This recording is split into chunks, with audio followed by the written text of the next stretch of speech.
Check it out, guys, the new and improved Most Defended House in Minecraft Pocket Edition.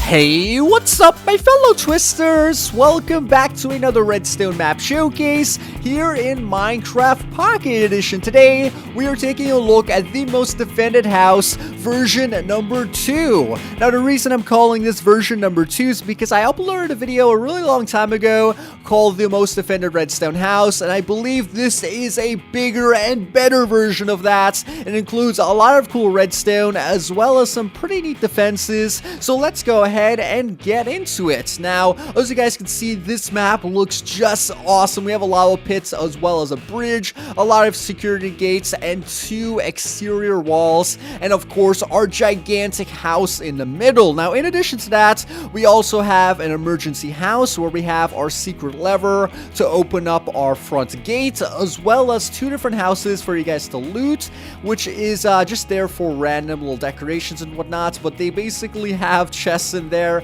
with some pretty cool enchanted items, and I really won't be going over that in the video. But on this side, we also have a statue of the map creator, and the map creator is called Vader729. I will link his information on the forums page when you guys go to download the map in the description. Definitely go thank him for the map because I really appreciate it. He sent in the map for you guys to enjoy, so show him some love. Anyways, let's go ahead and get started with the showcase of the map itself. Alright, so here we are, guys, at the exterior of our building. To get to the inside, you want to go ahead and first open up the first gate. Now, to open up the first gate, we need to go into this emergency house. Now, of course, we have some signs over here to show you where the lever is, but you could, of course, destroy those signs when you download the map if you want to hide the secret lever from your enemies or your friends. Alright, so basically, we need to come on over here to this little block, which is basically a sideways staircase. If you guys don't know or are not familiar with how sideways staircases work in MCPE, basically you can click on the top right hand corner of this and then activate a lever through that staircase. So I basically did that. You guys could hear the sound effects, and now we opened up that front gate. It is that simple, guys. And also we have another lever over here which is going to open up the gate for the wall. So you want to go ahead and make sure you flick that lever before you go through the first gate, and that is basically going to open up the third gate, and then the gates in the middle, you could just click on that button to open it up. Alright, so here we are between the walls. As you guys can see, the first wall has some glowstone as well as cobwebs on the top. The second wall has flaming netherrack, cobwebs, and is made out of bedrock. I do highly discourage you guys from using bedrock because it's really a cheap way of creating a super defensive wall, but it's still pretty cool nonetheless. Alright, so on the top sections of these inner walls, we do have ourselves some automatic lighting. This is basically just going to be a tower of lights, and you could either set it to activate at the night or to activate during the day using our daytime / nighttime sensors. Now let's go ahead and go through the secondary wall and enter the main compound. Alright, so here we are at the front of the compound. We do have some grass as well as some floral decorations right at the beginning. Our front entrance to our base as well as the exterior does look really cool. Alright, so let's go ahead and just quickly fly around the property. As you guys can see, we do have some awesome lighting in the floor, which is yet again automatic lighting that is activated either at the day or the night. I'm not really sure where those sensors are, but they do activate when it does become nighttime. Alright, so that's basically the house on the outside. Now let's go ahead and check out the first floor by coming over here and hitting this lever. Alright, so there we go. It opens up the front door, and one thing I do want to mention is that if you guys want to close the first gate as well as the third gate, you could go ahead and flick this lever to close the first gate, and then this one to close this gate right over there. That way you lock the entrances behind you so no one could enter the property once you're in here. Alright, so now we could also go ahead and click on this button to activate our doorbell. It will sound off some of our note blocks in the ground. You can't really hear it because I'm talking, so let's go ahead and try that again. Alright, so there we go. Now let's enter our building. We have a maid, a lovely maid, standing on top of our cake. I don't think that's sanitary, but anyways, on the left-hand side, we have this button over here that should go ahead and allow us to turn on the light. So that's actually a lever, but yeah, there is basically a chandelier right at the front and some really awesome lighting that's going to light up the entire first floor. Now on the left, we do have that maid yet again standing on top of all of our cake, which is on top of a dining room table, as well as a kitchen on this side with a trash bin. So if you go ahead and just jump over the counter, we could put items into our trash bin and they basically get sucked down into the ground once this lever is activated.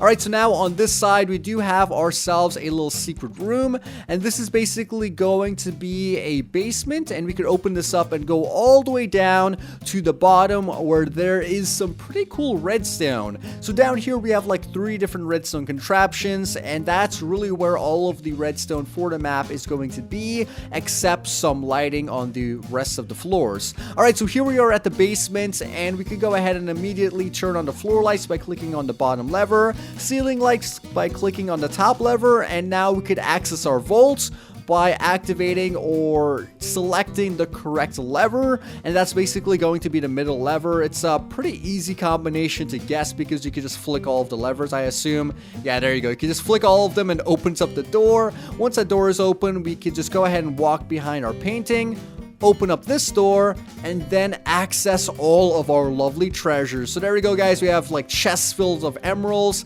of gold, as well as more gold, and on this side we do have diamonds. Now this lever is basically going to close that iron door behind us and basically lock it so no one can enter even if the passcode is correct. So yeah, this vault is pretty useless considering you can flick every single lever, but it's still pretty cool to have on the map itself. Now on the right hand side, we have a storage room. This really doesn't include a whole lot of redstone, or actually any redstone at all.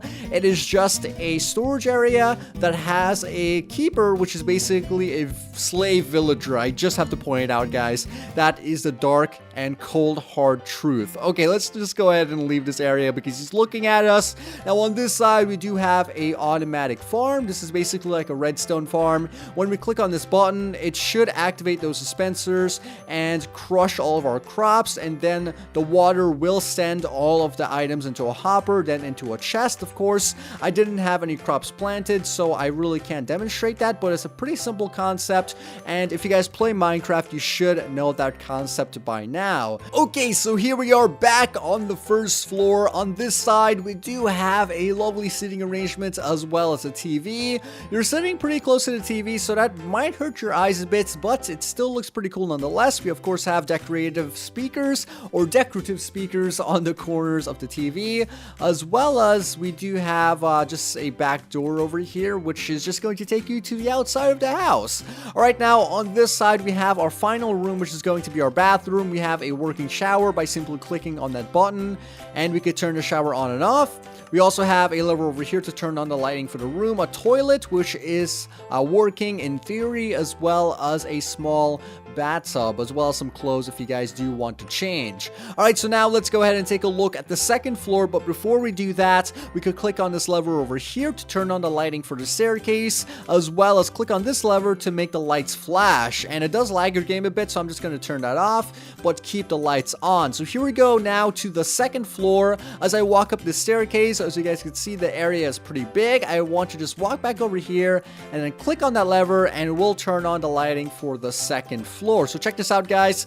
This is some pretty cool lighting, and there is some of the lighting kind of messed up, but it's still pretty cool nonetheless. On this side, we do have a computer desk, as well as a lot of windows to give us a nice view of the outside, an enchantment area, which is identical to the other side of this little map or house, as well as some chests for storage, and again, identical on either ends. We also have a room back here, which is also identical to that side of the building. So you can only look, I could basically show you guys one side, and it's basically the exact same thing on the other side is what I'm saying. Alright, so now at the front we do have a balcony, And this balcony, of course, is just going to overlook the front of the property, and it's pretty nice to get a vantage point. That way you can see if anyone is trying to invade your house. Alright, so now let's go ahead and head on over to the 3rd floor and see what that has to offer. So let's just go up this ladder, open up that trapdoor, and voila, here we are now on the 3rd floor. This does not have a lot of decorations, but it includes a casual pool, not like a regular size pool, but a gigantic one. And over here we do have some slime blocks, which I didn't even know was on MCPE just yet, but as you guys can see, you could bounce on it, and you could of course use this for a diving board. So there we go, guys, that is basically our 3rd floor. Before I end this video, I do want to mention that our lava pit includes dispensers, meaning you could turn it on and off. I'm not sure where that activation button is, but if you guys find it, definitely tell me in the comment section down below. As well as back here, we do have our daylight sensors for our lighting in the interior compound. Anyways, guys, that's basically going to wrap up today's video. I hope you guys enjoyed it. If you did, please take 1 second to smack that like button. I definitely appreciate it. As well as leave a comment down below. Tell me what you thought of the map. As well as don't forget to subscribe to my channel to see more epic redstone maps, as well as tutorials and a lot more. This was Twiistz, and I'll see you guys next time.